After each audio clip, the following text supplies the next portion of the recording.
Malaysia is a food culture, and Penang is one of the best food cities anywhere in Asia. We're gonna go and dine at one of my favorite restaurants. This is the Kebaya dining room.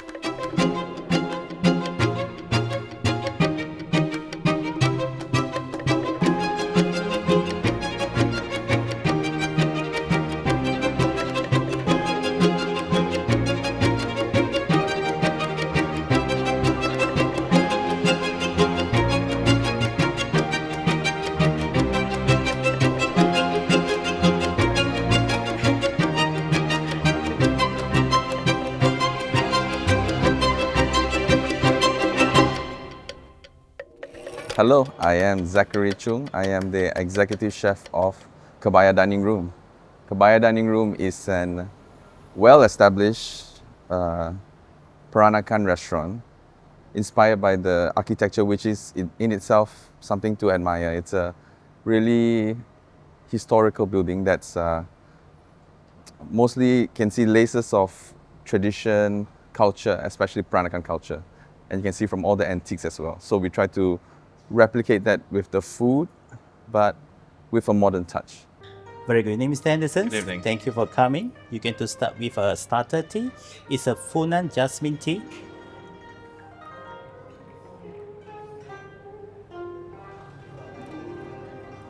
This again. Yeah, thank you. Before you start your entree, you can to refresh as a palate cleanser for this special created from Funan, China. Thank you. Enjoy tea. Thank you. All right. To Funan, China. Okay. One of the classy entree, we call it Ota Ota.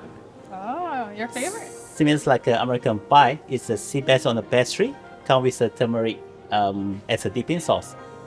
Slightly similar like a Popia, but with this will be a spin roll Popia type. We call it crispy jucha roll. Squids with dry shrimps and jicama. And for safe, we put a sambal on the side of it here. Sambal. Yes, Can't live without our sambal. correct. Very good. It's good to try. Yeah. Enjoy. Thank you. entree. Thank Yeah. you. Tell us about sambal. Okay, what can I tell you about sambal? Malaysians, most of us can't live without spices, right? And sambal, it goes great with everything. And I mean everything. Everything. Even if you go to McDonald's, bring a sambal with you. Put the sambal on top. Yeah. Or just dip it. Really fun. A lot of people are afraid of not being welcome somewhere, and they think when things get bad, the foreigner will be at a disadvantage. Right. So why do you think that Malaysia is so welcoming to foreigners? So I might be a bit biased about this, but because I'm Malaysian, I know how welcoming our people are. It's part of the culture. Even if you migrate from one state to another, we're very welcoming towards each other. So I can only imagine how much more welcome you would feel as a foreigner coming into Malaysia, because we're very big on introducing our culture and even our food to people. You know how greatly I talk about our food. The Since I've food met is you, the it's national pastime. top. It's our top priority here. I understand if you have a child and you wanted to show love and care, you would Right. ask them, have you eaten? Yeah, of course. My mom, even without me asking, like first thing in the morning, the house will be filled with a lot of aromas of food, and that's one of my motivation to wake up in the morning. Yeah. This is a great country for bon vivant. People will say, in Asia, you'll never totally be accepted if you look like me. Yeah, it is 2025, so I don't think that's much of an issue anymore. But of course, in order for, I think, a lot of foreigners to be more accepted into the culture or the community, you would also have to be more open towards integrating yourself to the people and the culture. This is a country where you can come and be integrated, and I think people are open to that. And yet there are people who come and they can retain that Western lifestyle, and people don't really bother them so much. So you have a choice. Of course, there's a saying in Malay, di mana bumi dipijak, di situ langit dijunjung, which means you should respect the sky of which the land you stand on. Yeah, so when we travel, when Malaysians travel, we also believe that we should respect the culture and the people of that land. So we also expect the same tolerance when people come and visit our country. What should people know to expect? People should expect warmth. That's it. Warmth. Yes. So we show that through our actions, through our service, through the things that we talk about. For someone who says, "Oh, I drink alcohol," or "I'm gay," Yeah. you wouldn't know anyone like that, would you? I'm afraid that in Malaysia, a Muslim country, I'm not going to be accepted. Right. We know that you can come as you are, and that's respected. What do you say to those foreigners? I think having a lot of friends who come from the backgrounds that you speak of, they have been openly accepted, especially for the community that we live in this century and this, especially in 2025.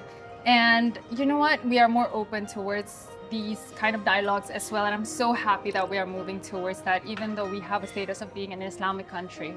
People don't realize Malaysia is this somewhat rare country where there's Peninsula Malaysia, where we are now.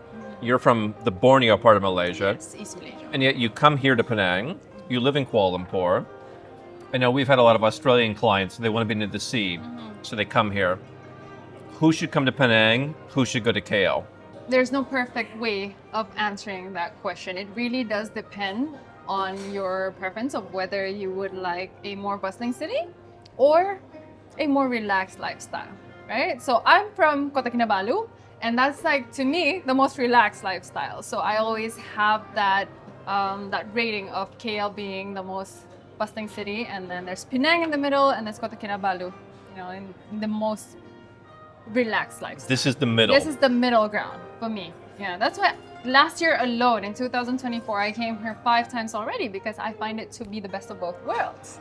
I feel like for someone who's single, there's more of a scene in KL. That's true. Whereas if you're married, if you have a family, Right, you can family. come here. There's not surfing. That's true. There's no surfing, but there's beaches.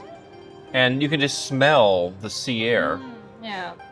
And I think that's what I enjoy as well, because coming from Sabah, of course, I am an island girl, but living in KL in the last decade has also, made me enjoy the lifestyle that we have in KL. That's why I'm here often. Is KL like the New York of Malaysia, where people around Malaysia say, "Oh, those people, they're kind of rude"?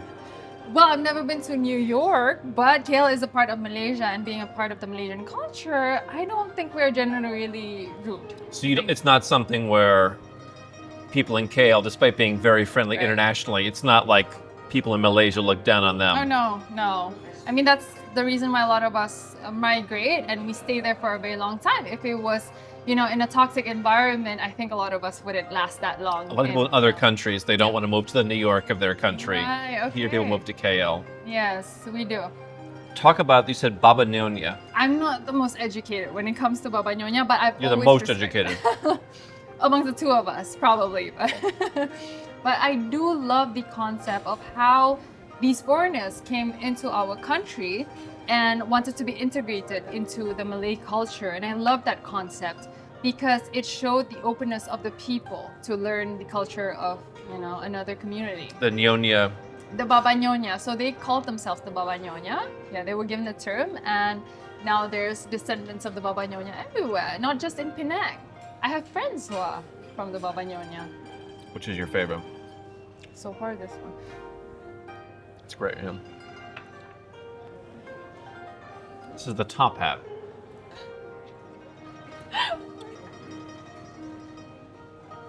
As of now, we're going to serve the oolong roti.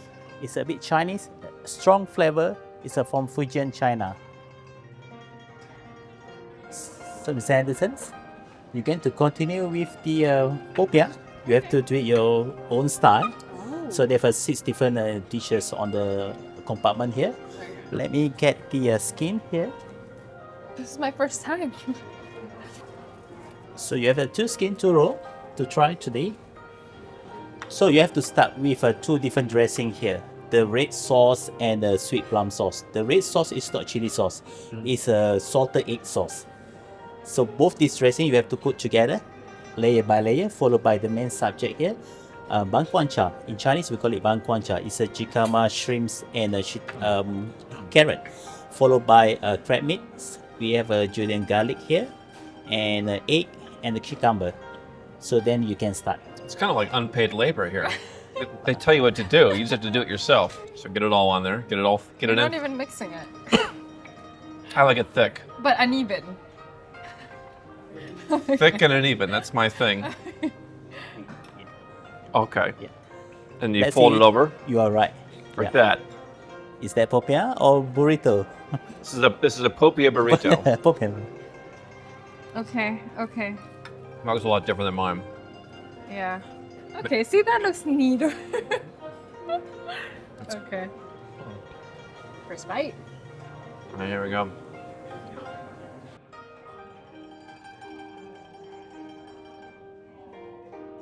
Compared to a place like Thailand, if you get outside of some of the expat-focused areas, a lot fewer people are going to speak English than would speak it in Malaysia. I think comparatively, in the few places that I've been to in Thailand, I would agree so. Yeah, so like I said, in a lot of our major cities, we do speak English. Places that foreigners would choose to stay in. What's interesting to me to watch is how Malaysia was a longtime friend of the United States. I think a lot of people are realizing maybe the US isn't their great friend, but a lot of Malaysians really are leaning more towards China now. Why do you think that Malaysians feel China is the better opportunity? Why not? You know, Why not? because why not? Because I've always loved this saying, you know, malu bertanya sesat jalan. That means if you're too afraid to ask for lead or to ask questions, then you will get lost.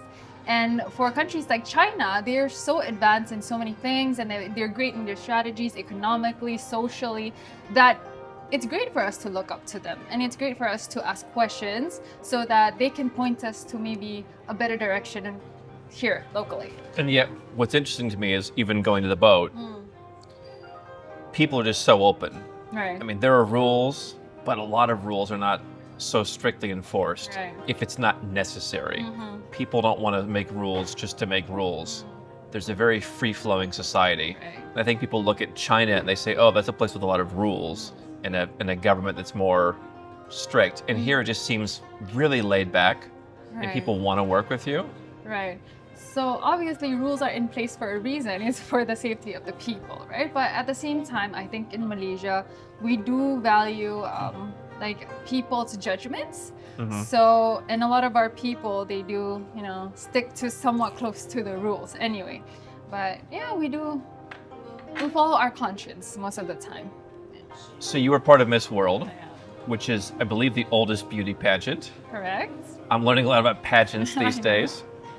And one of the things that really frustrates me is there's this stereotype, I think it's more prevalent in the West, that if you're beautiful, that somehow you can't be attractive, and people get upset when they see beauty. And for me, one of the things about my lifestyle is you can find both. I'm curious, you know, what are the stereotypes about, you know, being someone who won a pageant, Right. has a high-level research job, Right. Okay, so I think the reason why I work so hard outside of pageantry to be in research, for example, is because of the stereotype that I faced. I can't speak for the ladies that are outside of Malaysia, but I know, at least here in this country, not everyone is that open yet into, you know, the idea of women being in beauty pageants. You know, I'm happy that there's more dialogues about it, but I'm also an advocate for beauty pageants because I truly believe that if I didn't start 10 years ago, I wouldn't even be here speaking like this because I was so timid, right? But over time, there was this stereotype that I learned that if you're going to be part of beauty pageants and you're not going to be intellectual, you know, and well-versed in other topics. So that's why I went into research, and that's why I'm also furthering my studies now, because I want to break that stereotype that if you're so focused on just being beautiful on the outside, then you're not going to be able to be intellectual. But that's not what a beauty pageant is about, as I've learned. There's a discipline that's required. Yes. I mean, anyone can go on Instagram and like Correct. post themselves, Yeah. but that's not what a pageant is Yeah. about.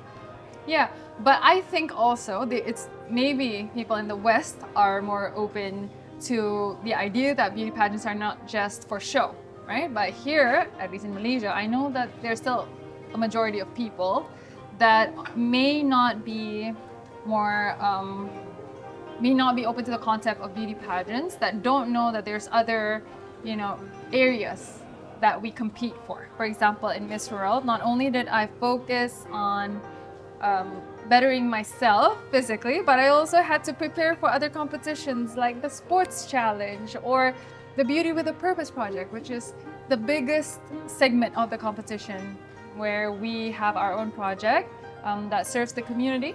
and we present it internationally.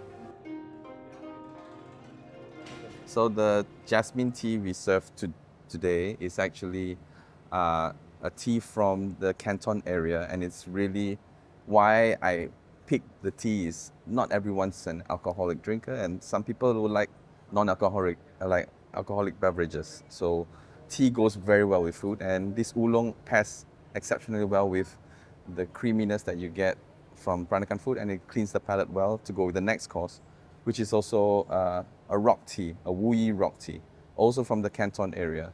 And we source this from a shop not far from here, and they are in the tea business for almost 50 years. And we are very proud to be able to represent them to list this tea in our restaurant.